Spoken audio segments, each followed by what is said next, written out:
Federation ও পরিচালক গিল্ডের মধ্যকার দ্বন্দ্ব নিয়ে চর্চার শেষ নেই। সম্প্রতি এর জন্য নির্ধারিত সময় শুরু করতে পারলেন না মিউজিক ভিডিওর কাজও অনির্বাণ। শুধু তাই নয়, অনির্বাণ জানান রঘু ডাকাতের পর নাকি তার হাতে কোনো নতুন কাজই নেই।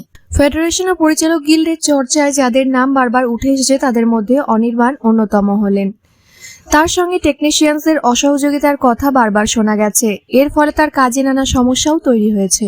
এই প্রসঙ্গে একটি প্রেস মিটে অনির্বাণ বলেন, আমি রঘু ডাকাতে অভিনয়ের পর থেকে আমার হাতে আর কোনো অভিনয়ের কাজই নেই।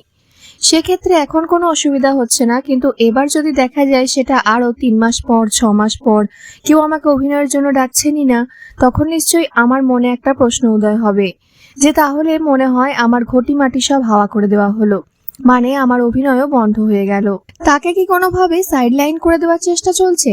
এই প্রশ্নে অভিনেতা সম্মতি জানিয়ে বলেন, হ্যাঁ, গত মে মাসের 1 তারিখে ফেডারেশনের মেগা মিটিং হওয়ার পর শুনতে পাওয়া গেছিল পরমাব্রত চট্টোপাধ্যায় এবং অনির্বাণ ভট্টাচার্য সহ বেশ কয়েকজন পরিচালকের সঙ্গে অসহযোগিতার দাবি উঠেছিল টেকনিশিয়ানদের পক্ষ থেকে। অনির্বাণ একজন অভিনেতা হওয়ার পাশাপাশি একজন পরিচালকও। তাছাড়াও তিনি একজন গীতিকার, তার নিজস্ব একটি গানের দলও আছে। এছাড়াও অভিনেতা বহু সিরিজ ও ছবিতে ক্রিয়েটিভ ডিরেক্টর হিসেবেও কাজ করেছেন। তবে ফেডারেশনের এই সমস্যার জেরে কাজ নিয়ে বেশ বিপাকে পড়তে হয়েছে অভিনেতাকে।